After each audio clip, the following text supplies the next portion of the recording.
L'hiérophante, également appelé le pape, est un médiateur confiant et assuré, un protecteur influent. Il a tendance à se trouver dans des métiers d'aide et de transmission de savoir, ou encore de grandes connaissances et de réflexion sur l'âme humaine, comme par exemple un psychothérapeute ou un psychologue. Il peut s'agir également d'un spécialiste, quel qu'il soit, un médecin, un chirurgien. Il peut également être un guide spirituel, un mentor ou encore un professeur, un enseignant. Dans tous les cas, ses compétences lui permettent d'aider et d'apporter un soutien, une guérison. Il peut parfois représenter un proche parent. L'hiérophante est plein de sagesse, silencieux, discret, modeste, intègre et généreux. Il a un grand cœur. Dans le domaine affectif, pour le séduire, il faut respecter son code de moralité et ses principes. Il a décidé de vivre en fonction de ses valeurs et il n'acceptera pas d'y renoncer. Mais c'est un compagnon respectueux et sincère et qui s'engage sur du long terme. Professionnellement, c'est quelqu'un de compréhensif qui pardonne les erreurs et qui donne de bons conseils. Dans le domaine financier, il représente souvent un conseiller. Il a des qualités irréprochables et on peut lui faire confiance.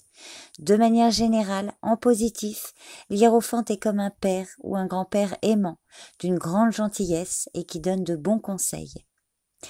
En négatif, l'hiérophante est étroit d'esprit si on n'adhère pas à ses principes. Intolérant, on ne peut pas discuter avec lui, c'est un dissimulateur, rancunier et qui peut avoir de mauvaises intentions. En négatif, l'hiérophante abuse de son pouvoir. Il impose ses règles aveuglément, tel un dictateur. Il oblige les autres à penser comme lui ou à faire les mêmes choses que lui. Il peut également utiliser son pouvoir pour faire peur et forcer les autres à le suivre et se révèle comme un fanatique. Il est égoïste et médisant. L'hiérophante peut également se rebeller contre les règles ou questionner ce qui est établi. Il a envie de changer les choses, de faire progresser la société et il se bat pour cela.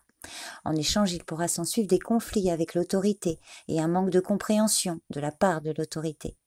Au travail, il a tendance à se saboter tout seul.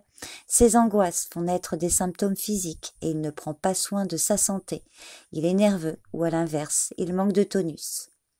De manière générale, en négatif, l'hiérophante est égocentrique et hermétique à la compassion.